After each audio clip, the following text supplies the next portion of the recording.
just kept going until it was about 12:30 at night, and then I realized, I actually am really lost. Nobody was out at that point, so I was alone, wandering the streets, and I didn't know where my house was. What was I to do? What was I to do?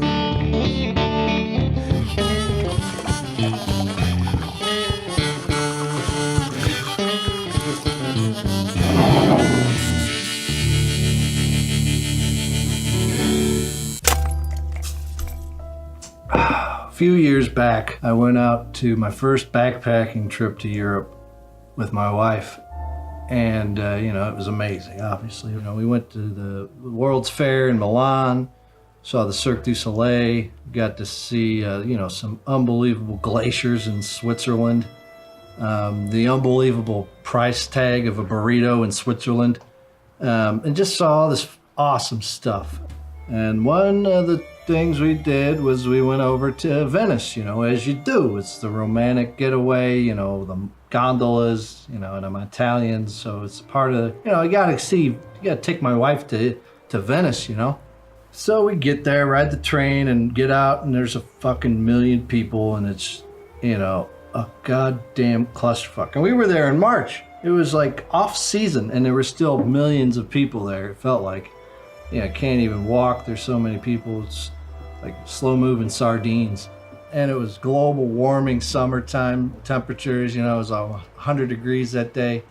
So we were walking around in a mass of humanity trying to get to our home and dying of heat and all this. But, we had a great time anyway. We had some great food. We saw the Vivaldi Four Seasons there at one of the oldest churches there, probably a church that Vivaldi himself went to.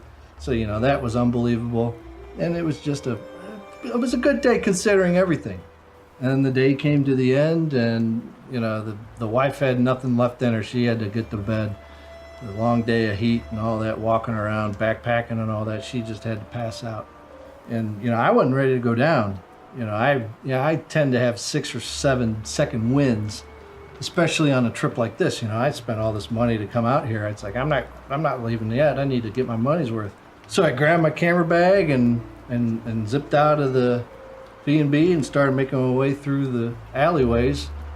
It had started raining, and I'm telling you, the air that was once just a hot, humid mess was now just this cool, perfect. It wasn't too cool. You could be wet and not shiver, but it wasn't hot. It was just perfect.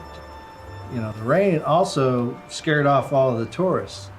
So there was now just, where there was, 10,000 people, there was now about maybe 100. 10 o'clock at night, almost by myself with my camera, out in the rain, on Venice. It was just like, this is awesome. And I just started walking.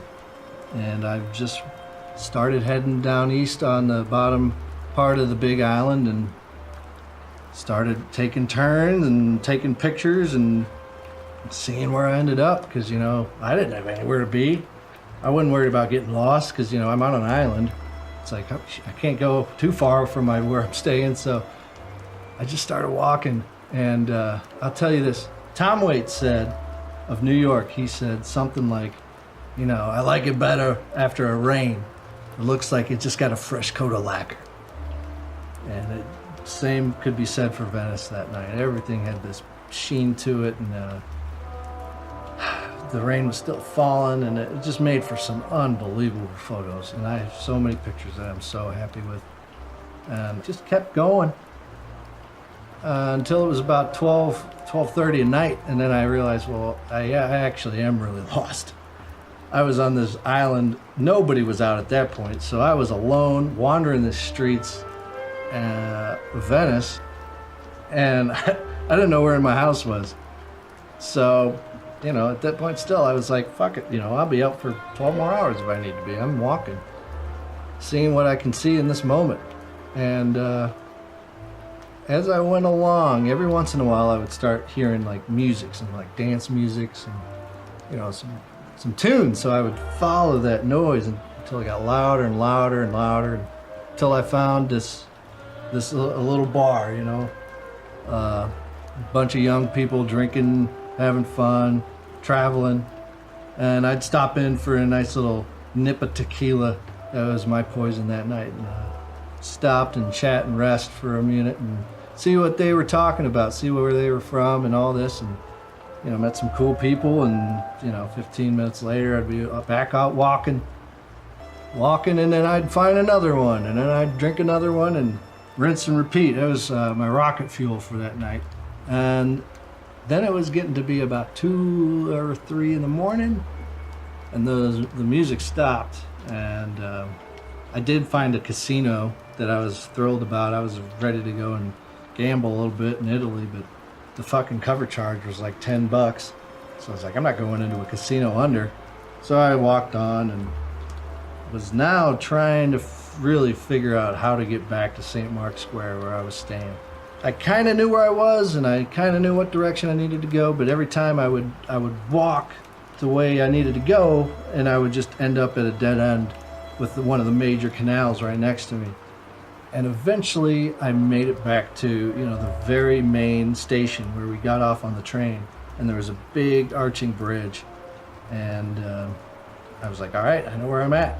So I was able to kind of retrace my steps. I finally got to some familiar territory, and there was some final noises. I was coming in, there was a light on, and I heard some bickering in Chinese. And come around, and they're totally wasted. These two Chinese guys. Chinese, I think that's the proper nomenclature. But they were just hammered and just fucking bickering at each other. I think they were brothers. But I said, hey, how you doing? I can't understand anybody, but you know, we were drunk, so we knew what we were saying. And I had a drink there with them, and just kind of wrapped up the night with them. Didn't say much, obviously, but it was good company. And finally, I finished the drink, and I said, St. Mark's Square, and the guy pointed down there, and he pointed to the right, and went down that way, and sure enough, there was St. Mark's. And I knew my way at that point, so I went down and went around, and there I was at the B&B, and I snuck upstairs, snuck into bed, and didn't even wake the wife. And at that point, it was probably 3:30 or 4. So from 10 p.m. to almost 4 in the morning, I was wandering the streets of Venice alone at night. It was amazing. It was one of the coolest things I had ever done in my life. And it is a story worth telling. Well, I hope you enjoyed that story. I hope you was able to comprehend my ramblings, as the drink tonight is good. So, hey, you know, come back if you want to hear some more. If you don't, that's all right too. But in any case, go out, live your life, find your own adventures, tell your own stories, and be good.